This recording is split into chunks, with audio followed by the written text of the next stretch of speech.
তাই যে কাল রাতে তেকে যে ঘরে বন্ধ করেছিল দরজা খুলে দিল। মেঝেতে এলোমেলো ভাবে পড়ে আছে তে।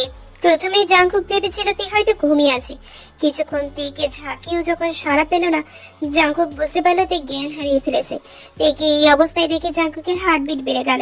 মুহূর্তেই মনের মধ্যে ভয় জেগে উঠলো তেকে হারিয়ে ফেলার। ছোটবেলায় তার মাকে হারিয়েছে, এখন সে তেকে হারাতে চায় না কিছুতেই।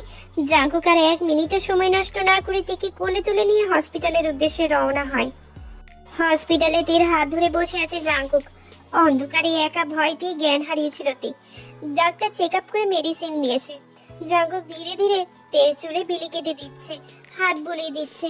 তার 2 চোখের কোণায় পানি টলমল করছে।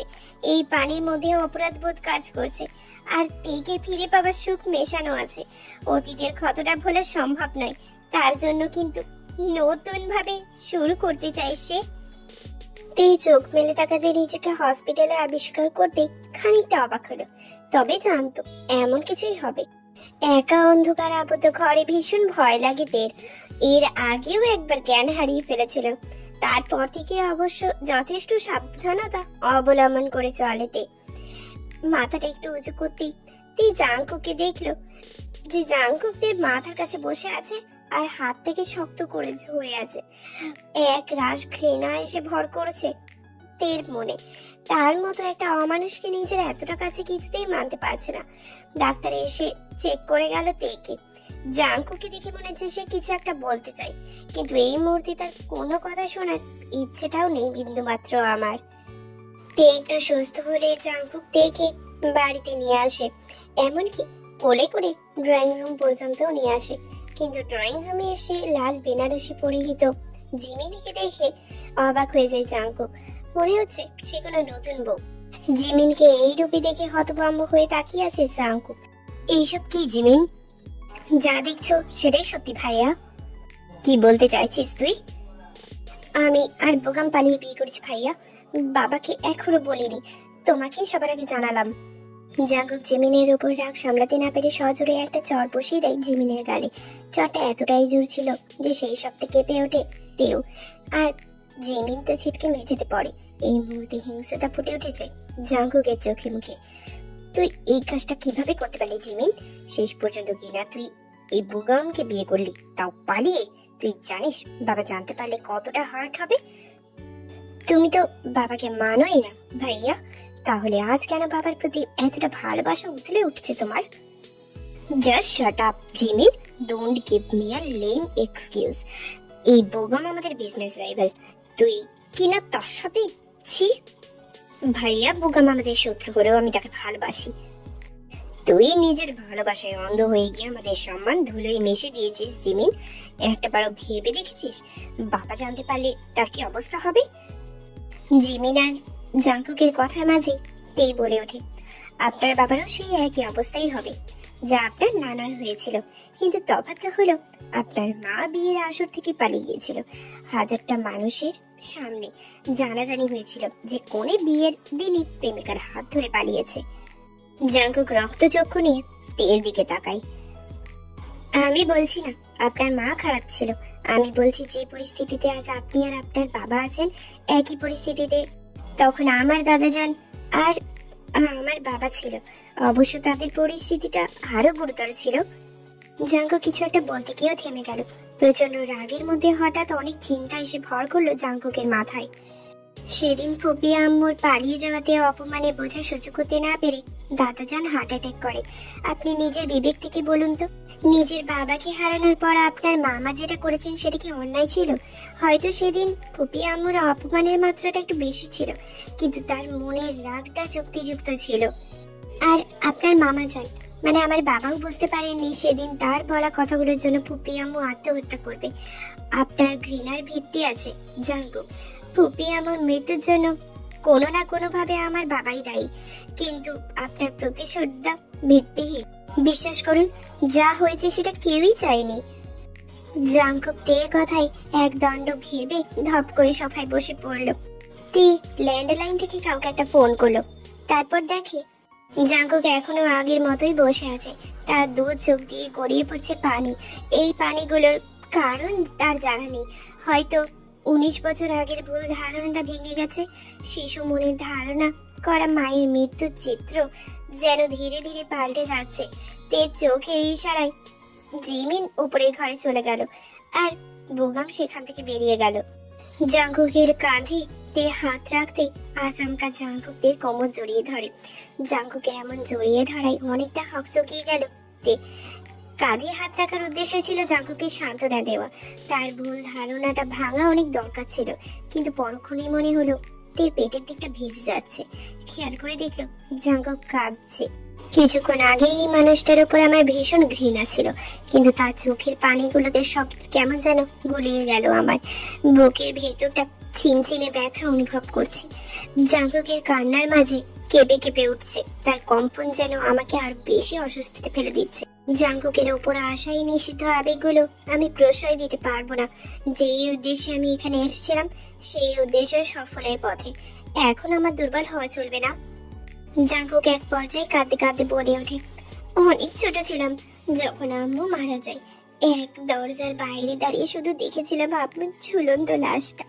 আব্বু আম্মুর জন্য আর্তনাদ করছিল, কিন্তু একবার আমার কাছে এসে আমাকে বুকে জড়িয়ে নেয়নি।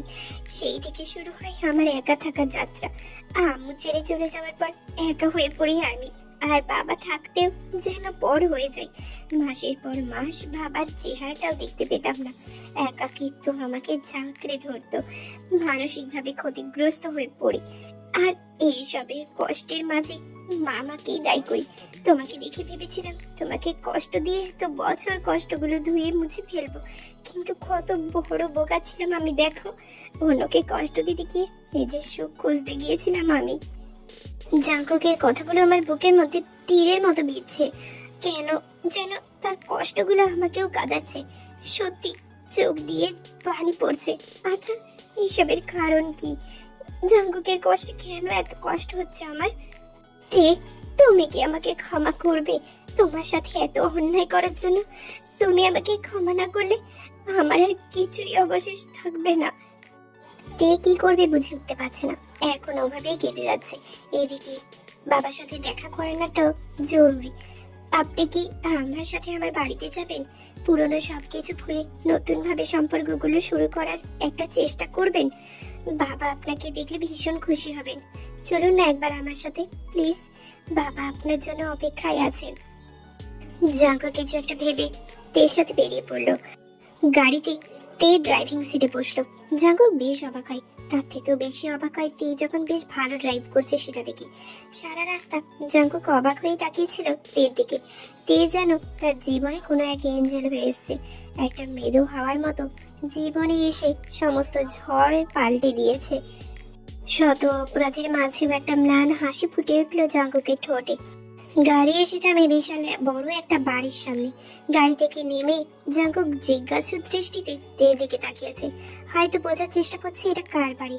কেননা জাঙ্কুক তেদের বাড়ি এর আগেই দেখেছিল, আর বাড়িটা একটা মধ্যবিত্ত পরিবারের বাড়ি ছিল। কিন্তু সেই তুলনায় এই বাড়িটা কোনো মহলের থেকে কিছু কম নয়। কি হলো, কি ভাবছেন? চলুন ভেতরে, বাবা ওয়েট করছে তো। এটা কার বাড়ি? এটা তো তোমাদের বাড়ি নয়। চলুন ভেতরে, গেলেই বুঝতে পারবেন। জাঙ্কুকদের পিছু পিছু বাড়ির ভেতরে ঢুকে যায়। বাড়িটা যে কোনো কোটিপতির সেটা বুঝতে আর বাকি নেই জাঙ্কুকের, কিন্তু বাড়িটা কার এখনো সেটা নিয়ে সংশয় আছে জাঙ্কুকের মনের ভেতরে।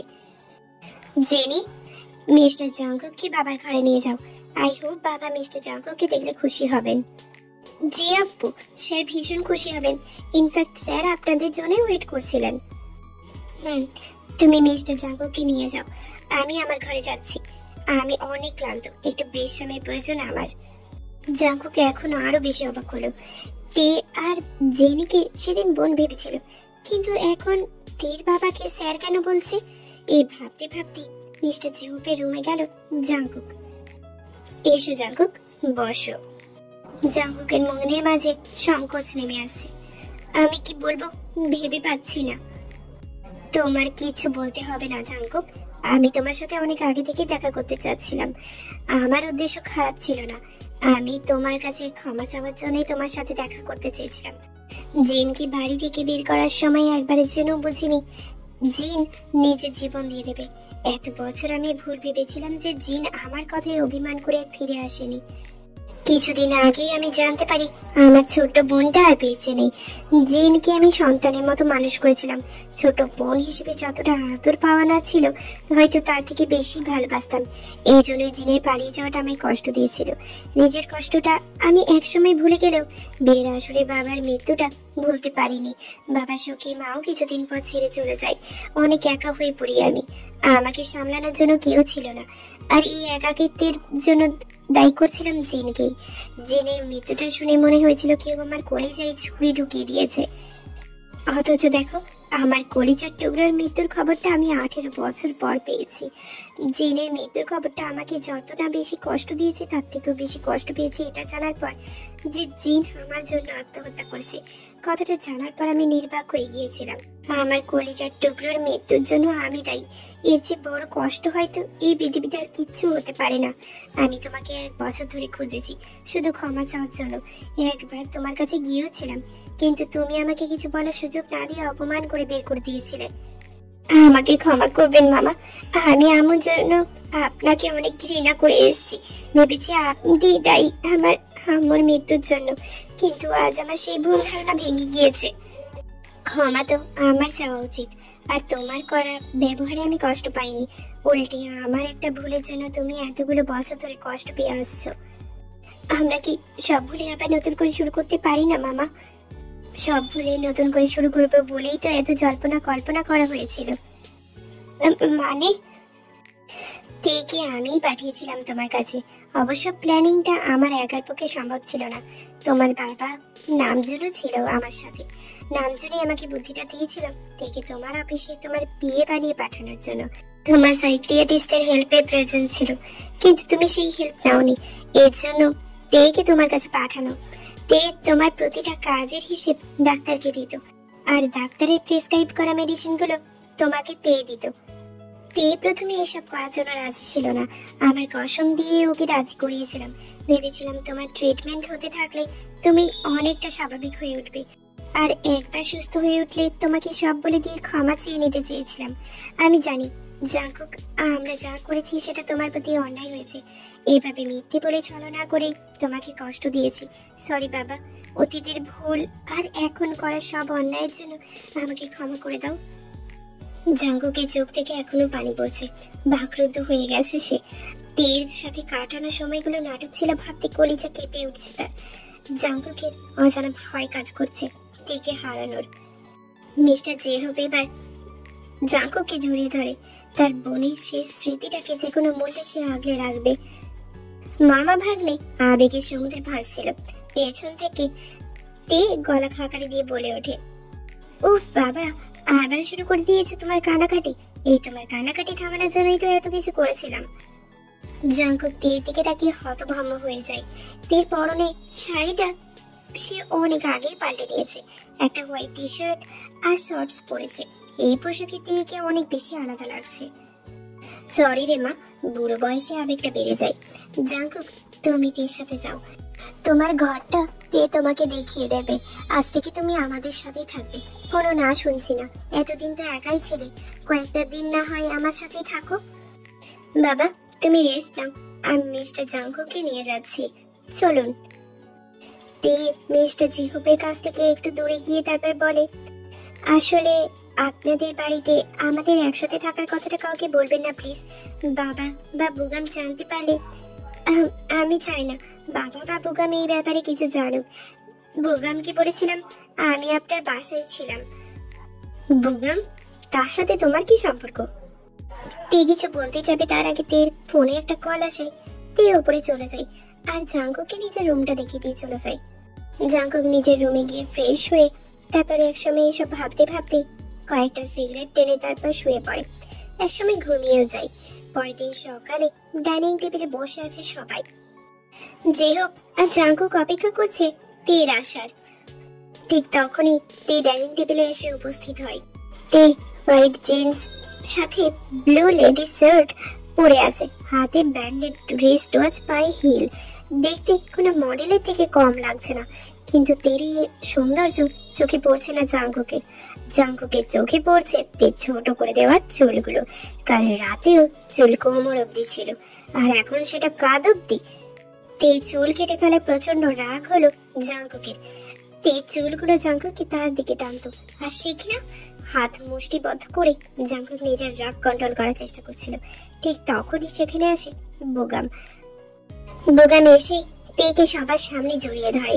মাথায় আগুন জ্বলে ওঠে জাঙ্কুকের। তের এত কাছাকাছি কোনো ছেলেকে সে সহ্য করতে পারবে না। জাঙ্কুকের ইচ্ছে করছে বোগামের মাথা ফাটিয়ে ফেলতে, কিন্তু সে কিছু করতে পারছে না। রাগে সাপের মতো ফুঁসছে আর ঘন ঘন নিঃশ্বাস নিচ্ছে রাগটাকে দমিয়ে ফেলার জন্য। বোগাম তেকে ছেড়ে দিয়ে জিহবের কাছে গিয়ে কুশলাদি বিনিময় করতে ব্যস্ত হয়ে পড়লো। জাঙ্কুক রাগের লুক নিয়ে তাকিয়ে আছে তের দিকে, যদিও তের সেদিকে কোনো খেয়াল নেই। বাবা, তোমরা ব্রেকফাস্ট করো, আমি একটা ফাইল রুমে রেখে এসেছি, সেটা নিয়ে আসছি। তুই কি অফিস যাচ্ছিস তে? মা, কয়েকদিন বাদেই তো বিয়ে, আর তুই আজ অফিস যাচ্ছিস? বিয়ে তো কি হয়েছে, তাই বলে কি অফিস যাব না? এই কদিন অফিস যেতে পারিনি তোমার কথা রাখতে গিয়ে। এখন আমি বিজনেস নিয়ে একদম গাফিলতি করতে পারবো না। আসছি, এই বলেই তে সিঁড়ি বেয়ে ওপরে চলে যায়। জাঙ্কুক নির্বাক হয়ে দেখে যাচ্ছে। এতক্ষণ জিহ্বা তের মাঝে কি কথা হচ্ছিল সেটার আগামাথা কিছুই বোঝেনি সে, তবে ধারণা করেছে তের বিয়ে। এই কথাটা ভুল প্রমাণিত করার জন্যই জাঙ্কুক তের পেছন পেছন ছুটে যায় তের রুমের উদ্দেশ্যে। তের রুমে ফাইল খুঁজছিল, এমন সময় হ্যাচকা টান অনুভব করে তে। টাল সামলাতে না পেরে সেই ব্যক্তিটার গায়ে গিয়ে পড়ে। মাথা তুলে তাকিয়ে দেখে সেটা কেউ নয়, জাঙ্কুক। রক্তিম মুখে তাকিয়ে আছে তের দিকে, চোখ দুটো অসম্ভব লাল হয়ে আছে, দেখেই বোঝা আছে ভীষণ রেগে আছে। জাঙ্কুকের দৃষ্টিটা আমি বরাবরই ভয় পাই। তার চোখে চোখ মেলাতে না পেরে নিচের দিকে তাকিয়ে রইলাম। জাঙ্কুক কর্কশ কণ্ঠে বলে ওঠে, কার বিয়ের কথা বললেন মামা নিচে? আমি জানি যে জাঙ্কুক আমার প্রতি অনেকটা বেশি দুর্বল হয়ে পড়েছে। এই অবস্থায় তাকে কিভাবে বলি বিয়ের কথা, কিন্তু না বলেই বা উপায় কি? আমার বিয়ের কথা বলেছেন। কি? তোমার বিয়ে মানে? কার সাথে তোমার বিয়ে ঠিক হয়েছে? আমার বিয়ে ঠিক হয়েছে তাতে আপনি এত অবাক কেন হচ্ছেন? তুমি অন্য কারো হতে পারো না তে, তুমি অন্য কারো বউ হবে এটা আমি স্বপ্নেও ভাবতে পারি না। তোমার উপর শুধু আমার অধিকার, তোমার বিয়ে আমার সাথেই হবে। এসব কি বলছেন আপনি? মাথা ঠিক আছে আপনার? আপনার আর আমার মধ্যে এই ধরনের কোনো সম্পর্কই নেই। আমার বিয়ে হয়ে আমার অফিসে চাকরি নেওয়া, তোমার বাবার অসুখের জন্য আমার কাছে টাকা নেওয়া, আমার টাকা দেওয়ার শর্তে রাজি হওয়া সবটা নাটক ছিল, আমি মানছি। খুব ভালো অভিনেত্রী তুমি, কিন্তু তোমার চোখে আমার জন্য যে অনুভূতিগুলো দেখেছি সেই অনুভূতি ভালোবাসা ছিল। আপনি ভুল ভাবছেন। আমি যা কিছু করেছি সবটাই নাটক ছিল, আর এই সব কিছু করেছি বাবার জন্য। বাবা সত্যি হার্টের পেশেন্ট, তার ইচ্ছে পূর্ণ করার জন্যই আমি এই নাটকটা করেছি। সবটাই কি নাটক ছিল? সব আবেগগুলো নাটক ছিল, সব অনুভূতিগুলো। তোমাকে এত অত্যাচার করার পরেও তুমি আমাকে ছেড়ে যাওনি, এর কারণ কি শুধুই নাটক ছিল? হ্যাঁ হ্যাঁ হ্যাঁ, সবকিছু নাটক ছিল, কারণ আমি বাবার কাছে ওয়াদাবদ্ধ ছিলাম। আপনার দেওয়ার রক্ষিতা হয়ে থাকা শর্তে বাবার মুখের দিকে তাকিয়ে রাজি হয়েছিলাম। পপি আম্মু ছবি বুকে নিয়ে প্রতি রাতে বাবাকে কাঁদে দেখে নিজের সম্মান বাজি রেখে আপনার কাছে ছিলাম। আপনার শত অপমান, টর্চার সব সহ্য করেছি। মানছি সব নাটক ছিল, কিন্তু এতদিনেও কি একবারও আমার প্রতি দুর্বল হওনি? ভালোবাসতে পারোনি আমায়? আপনি বলছেন ভালোবাসার কথা? আপনার মতো একটা অমানুষকে কেউ কিভাবে ভালোবাসবে? সেদিন রাতে আমাকে চড় মেরে রক্তাক্ত করে অন্ধকার ঘরে আটকে দিয়েছিলেন। আপনি জানেন আমার ক্লাস্ট্রোফোবিয়া আছে, আমার মৃত্যু পর্যন্ত হতে পারত। ভাগ্যে শুধু অজ্ঞান হয়েছিলাম, কিন্তু আপনি এই কাজটা কেন করেছিলেন? আমাকে কষ্ট দেওয়ার জন্য, তাই না? লুক, আপনি সাকসেসফুল, আমি কষ্ট পেয়েছি। আপনার প্রতি আমি যেটুকু দুর্বলতা ছিল সেই দিনের পর থেকে সব শেষ হয়ে গিয়েছে। Now I hate you. আর এর জন্য এই লুকোচুরি খেলার ইতি টানতে আমাকে জিমিন আর বোগাম পালিয়ে বিয়ে করার নাটকটা করতে রাজি হয়েছিল। বোগাম আর জিমিনের মধ্যে কোনো সম্পর্ক নেই। আমি বোগামের বাগদত্তা।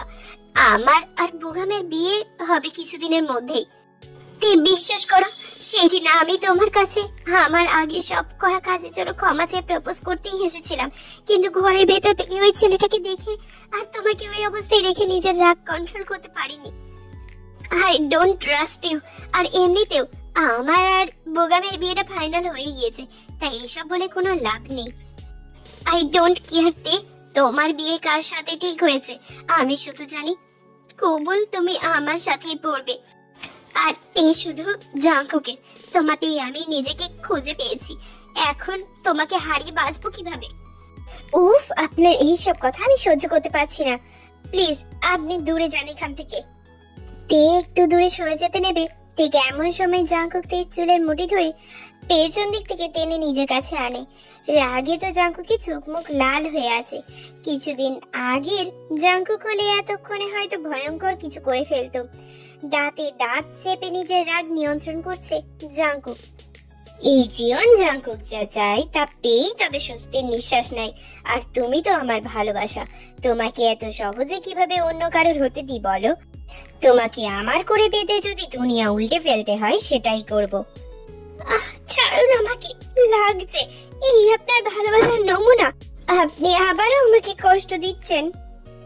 আমার ভালোবাসার আদরে তোমাকে মরিয়ে নেব, কিন্তু তার আগে যে আমার জেদের আগুনে নিজেকে ঝলসাতে হবে তোমায়। আপনি একটা সাইকো। এতদিনে বুঝতে পারলে বুঝি? জাঙ্কুক এবার তের গালে গলায় নাক ঘুষছে। জাঙ্কুকে স্পর্শে বারবার শরীর কেঁপে উঠছে তের। এবার নেশালো কণ্ঠে জাঙ্কুক বলে, তুমি আমার জীবনে নতুন সূর্যোদয়ের মতো এসেছো তে। আমার সমস্ত অন্ধকার ধুয়ে মুছে দিয়েছো। তোমাতেই আমি জীবনের সমস্ত রং খুঁজে পেয়েছি। জানি না তোমার সেই ভয়ার্ত মুখটাই কি ছিল। সেই প্রথম দিন দেখেই তোমার দিকে ঝুঁকে পড়েছিলাম। জানি না তোমার আবেগী আবদারগুলো কেন তোমার কথা ভাবতে জোর করতো আমায়। তোমার বাচ্চা মাগুলো আমার মনে সুখে সঞ্চার করে। তোমার মাঝে হারিয়ে আমি আমাকে খুঁজে পেতে চাই। এত বছরের কষ্টের ঔষধ হিসেবে তোমাকে চাই। তোমাকে ভালোবাসি, আজীবন তোমাকে ভালোবাসতে চাই। তোমার মাধ্যমে আমি ভালো থাকতে চাই। কথাগুলো বলেই জাঙ্কুক তের দিকে তাকিয়ে দেখে তে নিজেকে কন্ট্রোল করার চেষ্টা করছে। জাঙ্কুক মুচকি হাসি দিয়ে তের ঠোঁট জোড়া নিজের দখলে করে নেয়। তে ক্রমশ নিজের উপর থেকে নিয়ন্ত্রণ হারাচ্ছে, কিন্তু সে বুগামকে ধোকা দিতে পারবে না। জাঙ্কুকের হাতের বাঁধন একটু আলগা হতেই ধাক্কা দিয়ে নিজের থেকে সরিয়ে দেয়। তের চোখের পানি আজ বাদ মানছে না, ভীষণ কান্না পাচ্ছে। কষ্টে বুক ফেটে যাচ্ছে তের। কি মনে করেন নিজেকে আপনি? কে অধিকার দিয়েছে আমার এতটা কাছে আসার? আপনি বোঝেন না? আপনার এতটা কাছে এসে আমাকে অস্বস্তিতে ফেলে দেয়। আমি নিজেকে কন্ট্রোল করতে পারি না। আপনি আমার এতটা কাছে এলে কেন বুঝতে চান না আপনি? আপনার সাথে আপনার বাড়িতে ছিলাম বলে আপনি যা খুশি তাই করেছেন, কিন্তু এখন এটা আমার বাড়ি। এখন আর আমি আপনার কেনা গোলাম নই। আপনার যেভাবে ইচ্ছে সেভাবে আমাকে ইউজ করতে পারবেন না আপনি। আমি চাইলে এখানে দাঁড়িয়ে আপনাকে কিনতে পারি। এত টাকা আছে আমার কাছে, তাই আমাকে দুর্বল মনে করার ভুল করবেন না। তুমি দুর্বল তে, আমার প্রতি তুমি দুর্বল। তুমি আমাকে ভালোবাসো, সব কথা মুখে বলতে হয় না তে। তোমার চোখের পানি বলে দিচ্ছে তুমি আমায় ভালোবাসো। না না না, আমি আপনাকে ভালোবাসি না। আমি কাউকে ভালোবাসি না। আমার বিয়ে ঠিক হয়ে গিয়েছে। আমি অন্য কারোর হবু স্ত্রী। আমার ভালোবাসার কোনো অধিকার নেই, কোনো অধিকার নেই। জাঙ্কুক চোখের জল ফেলতে ফেলতে তের ঘর থেকে বেরিয়ে যায়। এভাবে সে হার মানতে পারে না। ভেতর থেকে তেও দরজা বন্ধ করে দেয়। আমি আপনাকে ভালোবেসে ফেলেছি জাঙ্কুক, সত্যি ভালোবেসে ফেলেছি। কিভাবে নিজেকে সামলাই বলুন তো? আমার জীবনের প্রথম পুরুষ আপনি, যে আমার এতটা কাছে এসেছেন। আপনার নিঃশ্বাসের শব্দ আমার কাছে এখন পরিচিত। ইচ্ছে করে আপনার মাঝে নিজেকে বিলীন করিনি, কিন্তু কিভাবে বলবো আপনাকে ভালোবাসি? এতগুলো বছর ধরে বাবা কষ্ট পেয়েছে ভুবি আমার পালিয়ে বিয়ে করার জন্য। এখন যদি আমি বোগামের সাথে বিয়ে ভেঙে দিয়ে আমার পছন্দকে প্রাধান্য দিই, তাহলে বাবা সেই কষ্টটা আবারও পাবেন। আমি কি করব বলুন, কি করব আমি? বাবার খুশির সামনে নিজের ভালোবাসা তো আমাকে বিসর্জন দিতেই হবে। তে এবার কোন রকমে চোখে মুখে পানি দিয়ে নিচে যায়। গিয়েই জানতে পারে যে কালকেই নাকি বুগামের ফ্যামিলি হলুদের প্রোগ্রাম রেখেছে, আর ওয়েট করতে চান না ওরা। এমনিতেই অনেক দেরি হয়ে গিয়েছে। তে আর জাঙ্কুক দুজনেই তো অবাক। জাঙ্কুক কিছু না বলে সেখান থেকে চলে যায়, সবার আড়ালে চোখের জল ফেলতে ফেলতেই। তে এক দৃষ্টিতে জাঙ্কুকে যাওয়ার পানে তাকিয়ে আছে। সে কষ্ট পেয়েছে, তার মনেও যে আগুন জ্বলছে। জাঙ্কুক বেপরোয়া ভাবে ড্রাইভ করে বাড়ি পৌঁছে দেখে তার বাসার এক কর্মচারী রোজি তাকে টাকা দিচ্ছে আয়ু। ব্যাপারটাকে এতটাও গুরুত্ব না দিয়ে জাঙ্কুক নিজের রুমে চলে যায়। এই মুহূর্তে তার একাকিত্বের প্রয়োজন আছে। আয়ু জাঙ্কুককে সিঁড়ি দিয়ে উপরে উঠতে দেখে জাঙ্কুককে পেছন দিক থেকে জড়িয়ে ধরে। তারপর বলে যে রোজির নাকি খুব টাকার প্রয়োজন ছিল, তাই তাকেই ডেকে পাঠিয়েছে অসময়ে, কারণ তুমি তো ছিলে না, সেই জন্য। দেখো আয়ু, আমার ভালো লাগছে না, তুমি যাও এখন। ঠিক সেই সময় যে হোক জাঙ্কুককে জানায় যে তেরা আজ শপিং করতে যাবে, তাই জাঙ্কুকও জানা যায়। ফোন কেটে দিয়ে ডেভিল হাসি দিয়ে সে মনে মনে ভাবে যে আয়ুকেও সেখানে নিয়ে যাবে। আয়ু তো এই কথা শুনে বেজায় খুশি। শপিং মলে জাঙ্কুককে এতটা কুল বিহেভিয়ার করতে দেখে তের তো মাথা নষ্ট হয়ে গিয়েছে। সাথে আরো রাগের পরিমাণ বেড়েছে ওই আয়ুকে দেখে। একদম যেন চিপকে চিপকে আছে জাঙ্কুকের সাথে। আর জাঙ্কুক কত রকম ঢংসং করে আয়ুকে এটা সেটা কিনে দিচ্ছে। বিশেষ করে তে যেটা পছন্দ করছে সেটাই তার কাছ থেকে ছিনিয়ে নিয়ে আয়ুকে সেটা দিয়ে দিচ্ছে। রাগে তো মাথা নষ্ট হয়ে যাওয়ার উপক্রম হয়েছে। বাড়ি ফিরে সেই সমস্ত শপিং করার জিনিসগুলো বিছানায় এক সাইডে ছুঁড়ে ফেলে দেয় তে। রাত 12:30টার কাছাকাছি ব্যালকনিতে দাঁড়িয়ে স্মোক করছে জাঙ্কুক। সিগারেটের ধোঁয়ার সাথে সাথে নিজের ভেতরে যন্ত্রণাগুলো উড়িয়ে দিচ্ছে। মাঝে মাঝে হালকা ম্লান হাসছে। ঠিক তেমন সময় পিছন দিক থেকে কেউ জড়িয়ে ধরে জাঙ্কুককে। আচমকা এমন জড়িয়ে ধরাতে জাঙ্কুক খানিকটা ঘাবড়ে গেলেও পরক্ষণে নিজেকে সামলে নেয়। একটা ম্লান হাসি দিয়ে আকাশের পানে চেয়ে থাকে। সে জানে তাকে তেই জড়িয়ে ধরে আছে। জাঙ্কুক চোখ বন্ধ করে এই মুহূর্তটাকে অনুভব করছিল, কিন্তু তার মনে হচ্ছে শার্টের পেছন দিকটা ভিজে যাচ্ছে। তে কি কাঁদছে? পিছন দিকে ঘুরে বেশ অবাক হলো। তে নীল রঙের শাড়ি, হাতে কাচের চুড়ি, আর সাথে দু চোখ ভর্তি করে কাজল। কান্নার কারণে কাজল লেপটে গিয়েছে চোখে। কোনো অপসরি থেকে কম লাগছে না তেকে।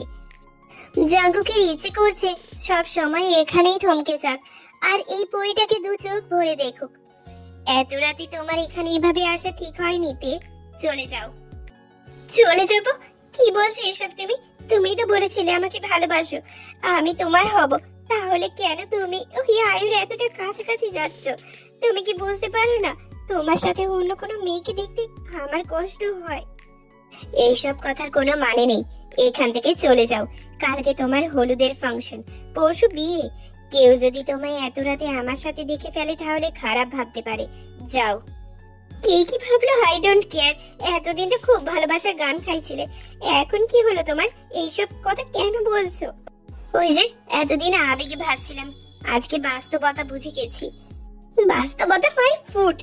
এখন খুব বাস্তবতা বোঝানো হচ্ছে, তাই না? যখন আমি আমার দায়িত্ব আর বাস্তবতা মেনে নিয়ে বিয়ে করছিলাম তখন কেন আমাকে এতটা অসহায় করলে? এখন আমি তোমাকে ছাড়া বাঁচবো না, আর এখন তুমি আমাকে বাস্তবতা শেখাচ্ছ? ইচ্ছে করছে তোমার গলা চেপে তোমাকে মেরে ফেলি, তারপর নিজেও মরে যাই। কেন এইসব বলছো?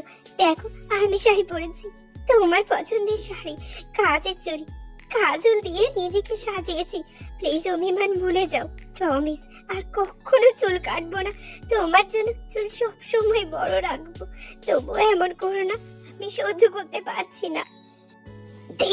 আমি তোমাকে অনেক বেশি ভালোবাসি, কিন্তু আমি দেরি করে ফেলেছি। পরশু তোমার বিয়ে, মামা তোমার বিয়ে নিয়ে অনেক স্বপ্ন দেখেছেন। তাকে আর এক দফায় কষ্ট দেওয়ার কোনো শক্তি নেই আমার মধ্যে। আমার বাবা মা যে ভুলটা করেছিল সেই ভুলের মাসুল নানা ভাইকে তার জীবন দিয়ে দিতে হয়েছে। আমি চাই না আমাদের জন্য মামাকেও সেই অপমান সহ্য করতে হোক।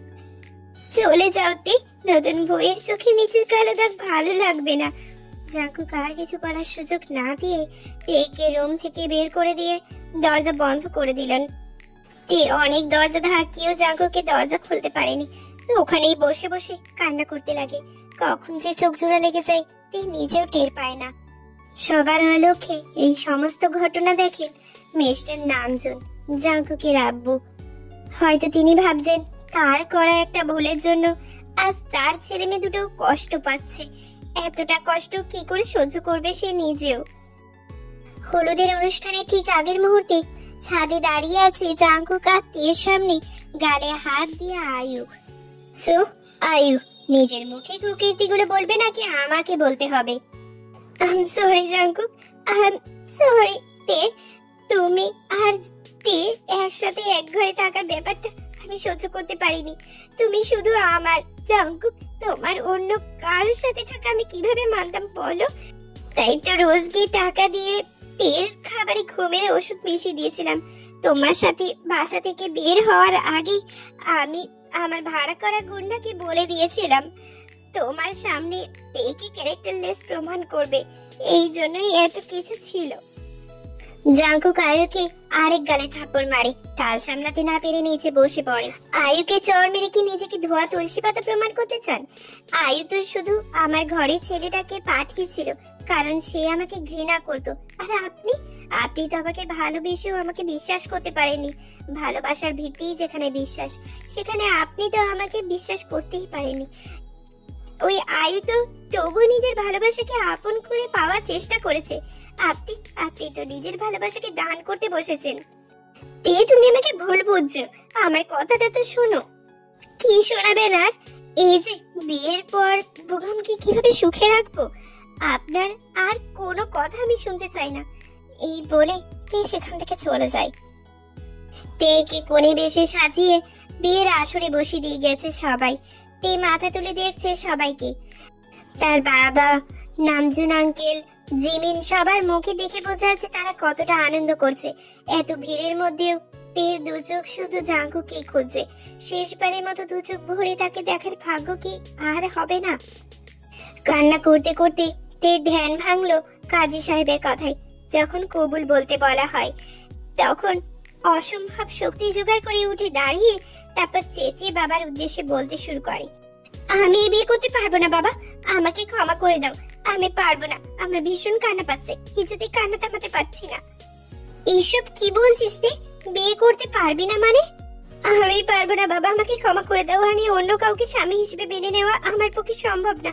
আমি জানি এই ধরনের বিয়ে তোমার সম্মানহানি হচ্ছে সবার সামনে, কিন্তু বিশ্বাস করো আমি নিরুপায়। আর কোনো উপায় অবশেষ নেই আমার কাছে। তুমি চাইলে আমাকে মেরে ফেলো, তবুও আমি অন্য কাউকে বিয়ে করতে পারবো না। এক নিঃশ্বাসে কথাগুলো বলে চোখ বন্ধ করে কাঁদে লাগে তে। তে, তুমি বিয়ে করতে মানা করছো কেন? কাল রাতেও তো বললে ইউ লাভ মি, আর আজকে বলছো বিয়ে করবে না। হোয়াই? তে মুখ তুলে তাকিয়ে দেখে বরের জায়গায় জাঙ্কুক বসে আছে, তাও আবার বরের বেশে। মুখ 3 ইঞ্চি পরিমাণ হাঁ করে তাকিয়ে আছে তে। কিছুই বুঝতে পারছে না জাঙ্কুক বরের বেশে কেন, তাহলে বুগাম কোথায়? এবার তে অবাক দৃষ্টিতে তাকালো তার বাবার দিকে। হচ্ছেটা কি তাই ভাবছো তো? তোমাকে সারপ্রাইজ দেওয়ার জন্য বুদ্ধু বানানো হয়েছে তোমায় তে ভাবি। এবার তের রাগের পরিমাণ দেখে কে। তে রাগের মাথায় জাঙ্কুকের কলার চেপে ধরে। সবকিছু আপনার কাছে খেলা মনে হয় তাই না? আমি আপনাকে ভালোবাসি, আমার কতটা কষ্ট হয়েছে সেই ব্যাপারে কোনো আইডিয়া আছে আপনার? আপনার জন্য আমি ওই বুগামকে বিয়ে করার জন্য এত দূরে গিয়েছিলাম, কিন্তু আপনি জানেন আমার কি অবস্থা এখন? আমি সত্যি আপনার মতো কোনো পাষণ্ডকে ভালোবাসি। আরে আরে তে কি করছিস? বিয়ে শেরওয়ানিটা ছিঁড়ে গেলে আমি এই শেরওয়ানি পাবো কোথায় জাঙ্কুকের জন্য? আর তার থেকেও বড় ব্যাপার, তুই আর জাঙ্কুক একে অপরকে ভালোবাসিস, সেটা কি একবারের জন্য আমাকে বলেছিস? এতটা পর ভাবিস আমায়? একবার বলেই দেখতে হাসি মুখে রাজি হয়ে যেতাম। জিনের সাথে যেই ভুলটা করেছিলাম সেই একই ভুল আরেকবার করব ভাবলি কি করে? জিনকে হারিয়েছি, এখন তোদের হারানোর মতো সামর্থ্য আমার নেই। সেই দিন যদি আমাকে হারিম তোদের ভালোবাসার কথা না বলতো তাহলে আমি জানতেই পারতাম না। তোর বিয়ের পরে এই সত্যিটা জানতে পারলে সারা জীবন অপরাধ বোধ নিয়ে আমাকে বেঁচে থাকতে হতো। সরি বাবা। এখন কান্নাকাটি শেষ করেন বেআই মশাই, আমাদের বৌমাকে আমরা নিয়ে যাব, তো দেরি হচ্ছে। অতঃপর ধুমধাম করে তে আর জাঙ্কুকের বিয়েটা হয়ে গেল। জাঙ্কুকের মুখের হাসি দেখতে মনে হচ্ছে কত বছরের আশা পূর্ণ হয়েছে তার। এক লম্বা চওড়া হাসি নিয়ে জাঙ্কুক নিজের বাসঘরে ঢুকে দেখে ফুল সজ্জিত কক্ষের বিছানা একেবারে খালি। তাহলে তার বউটা গেল কোথায়? বাসর ঘরে কি বউ পালালো? তে তো কোথিকের রাগে দৌড়ে এসে একটা ছুরি জাঙ্কুকের গলায় বসায়। ওই সাতটা শাকচুনির একটা জামাই আমাকে মিথ্যে কেন বললা? আর একটু হলে আমি হার্ট অ্যাটাক করে মারা যেতাম। হুস, এসব কথা বলে না। আর এই ব্রেডে বাটার লাগানো নাইফ দিয়ে আমার মতো খচ্চরটাকে মারবে? কাটাও যাবে না আমায়। তুমি সত্যি একটা খচ্চর। আর তুমি সাতটা শাকচুনির একটা জামাইয়ের 8 নাম্বার বউ। জাঙ্কুক এবার থেকে বড় মা বেশি জড়িয়ে ধরে। তোমাতেই আমার সর্বসুখ খুঁজে পাই তে, আর তোমাতেই আমি আমার জীবনের শেষ মুহূর্ত অব্দি কাটাতে চাই। জাঙ্কুক তে ঠোঁট জোড়া নিজে দখলে করে নিল। কিছুক্ষণ পর তেকে কোলে তুলে বিছানায় শুয়ে দিল জাঙ্কুক। ডুব দিল দুজনের ভালোবাসার সাগরে। এই ভালোবাসার খুনসুটিতে কেটে যাক তাদের সারাটা জীবন।